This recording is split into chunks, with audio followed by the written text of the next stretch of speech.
कारक। बच्चों, कारक का जो शाब्दिक अर्थ होता है वह होता है क्रिया को करने वाला, अर्थात संज्ञा या सर्वनाम के जिस रूप से उसका संबंध वाक्य के अन्य शब्दों से जाना जाता है या फिर विशेषकर क्रिया से जाना जाता है, उसे हम कारक कहते हैं। जैसे कि श्री राम ने युद्ध किया, उन्होंने रावण को मारा। श्री राम ने रावण को तीर से मारा, उन्होंने धर्म की रक्षा के लिए रावण को मारा। तो बच्चों, आपने यहाँ पर देखा कि ने, को, ने, के लिए, को, से आदि इन विभक्ति चिन्हों के द्वारा संज्ञा या सर्वनाम का संबंध वाक्य के अन्य शब्दों के साथ स्थापित किया जा रहा है। जैसे कि ने विभक्ति चिन्ह के द्वारा राम और युद्ध, इन दोनों में संबंध स्थापित करने का कार्य किया जा रहा है कि श्री राम ने युद्ध किया तथा रावण को मारा।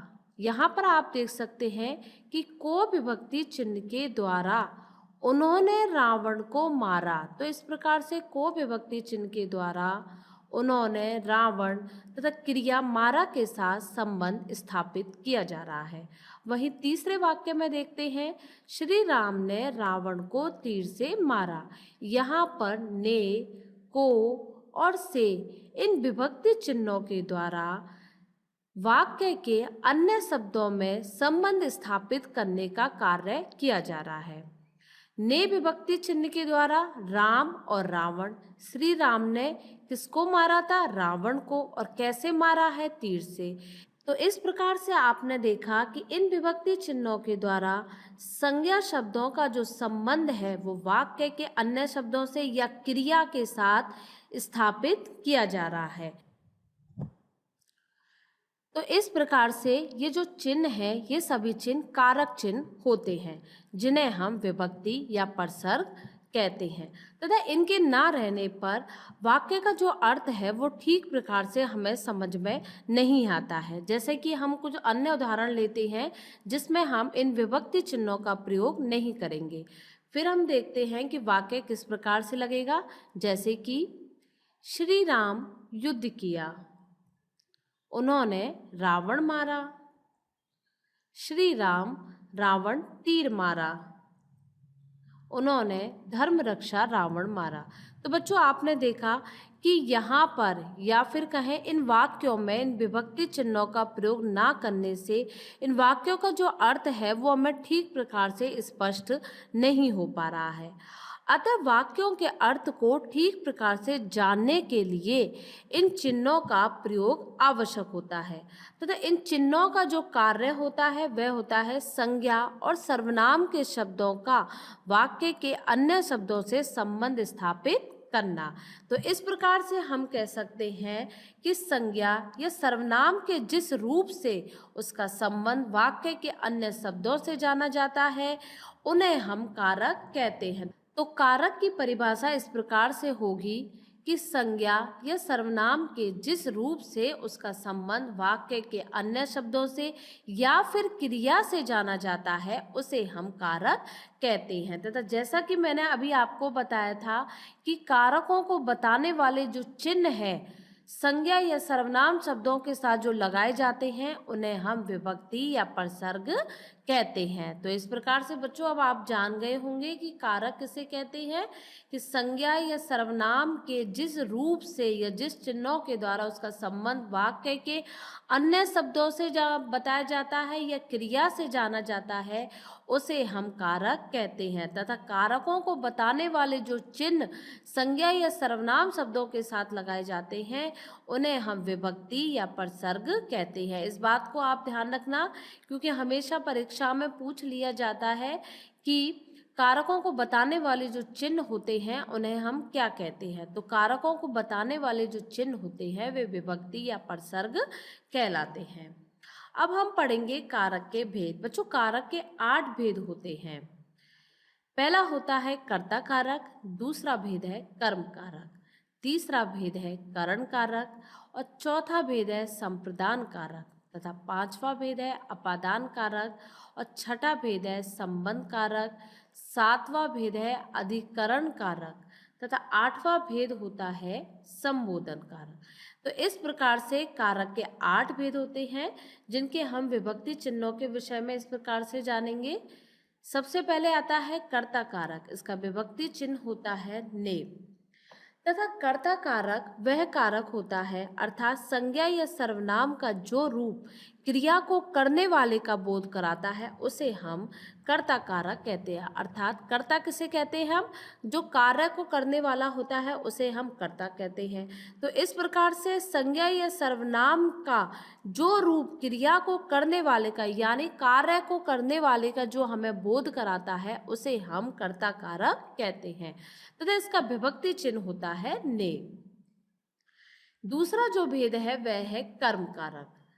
कर्म कारक वह होता है जिस पर क्रिया के कार्य का प्रभाव पड़ता है उसे हम कहते हैं कर्म कारक। अर्थात जिस शब्द पर क्रिया का प्रभाव पड़े उसे हम कर्म कारक कहते हैं तथा इसका जो विभक्ति चिन्ह होता है वह होता है को। तीसरा भेद है करण कारक। करण का जो शाब्दिक अर्थ होता है वह होता है साधन। अर्थात जिस साधन के द्वारा कर्ता कार्य करता है उसे हम करण कारक कहते हैं तथा इसका विभक्ति चिन्ह होता है से या फिर के द्वारा। अगला भेद है संप्रदान कारक। संप्रदान कारक वह होता है कर्ता जिसके लिए कार्य करता है उसे हम कहते हैं संप्रदान कारक। इसका विभक्ति चिन्ह होता है को या फिर के लिए तथा जैसा कि मैंने आपको बताया था कि कर्ता जिसके लिए कार्य करता है उसे हम संप्रदान कारक कहते हैं। जैसे कि एक उदाहरण लेते हैं हम, राम सीता के लिए फल लाया। तो बच्चों आपने यहाँ पर देखा कि राम किसके लिए फल लेकर आया है, सीता के लिए। तो यहाँ पे सीता के लिए जो पद है यह होगा संप्रदान कारक तथा इसका विभक्ति चिन्ह को या के लिए होता है। को का जो प्रयोग होता है वह देने के अर्थ में किया जाता है। जैसे कि राम गरीब को कपड़े देता है, तो यहाँ पे गरीब को यानी देने के अर्थ में किया जा रहा है को विभक्ति का प्रयोग, तो यहाँ पर संप्रदान कारक होगा तथा कर्म कारक का विभक्ति चिन्ह भी को होता है।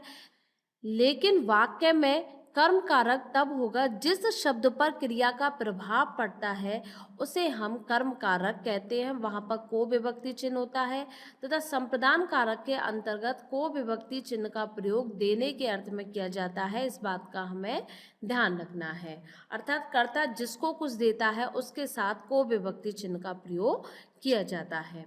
अगला जो भेद है वह है अपादान कारक। अपादान कारक वह कारक होता है अर्थात संज्ञा या सर्वनाम के जिस रूप से एक वस्तु का दूसरे से अलग होने का भाव प्रकट हो उसे हम अपादान कारक कहते हैं। इसका जो विभक्ति चिन्ह होता है वह होता है से, जिसका प्रयोग हम अलग होने के अर्थ में करते हैं। अगला जो भेद है वह है संबंध कारक। संबंध कारक वह कारक होता है या उसे कहते हैं हम शब्द के जिस रूप से किसी व्यक्ति या वस्तु का संबंध किसी दूसरे व्यक्ति या वस्तु के साथ जाना जाता है उसे हम संबंध कारक कहते हैं तथा इसका विभक्ति चिन्ह होता है का, की, के, रा, री, रे तथा ना, नी, ने। अगला भेद है अधिकरण कारक। अधिकरण कारक वह कारक होता है या उसे कहते हैं शब्द के जिस रूप से क्रिया का आधार प्रकट होता है उसे हम अधिकरण कारक कहते हैं तथा इसके विभक्ति चिन्ह होते हैं मैं या पर। अगला भेद है संबोधन कारक। शब्द का वह रूप जिसे किसी को पुकारे जाने के भाव का ज्ञान होता है हमें, या किसी को संबोधित किए जाने का हमें बोध हो उसे हम संबोधन कारक कहते हैं तथा इसके विभक्ति चिन्ह होते हैं हे, अरे और ओ।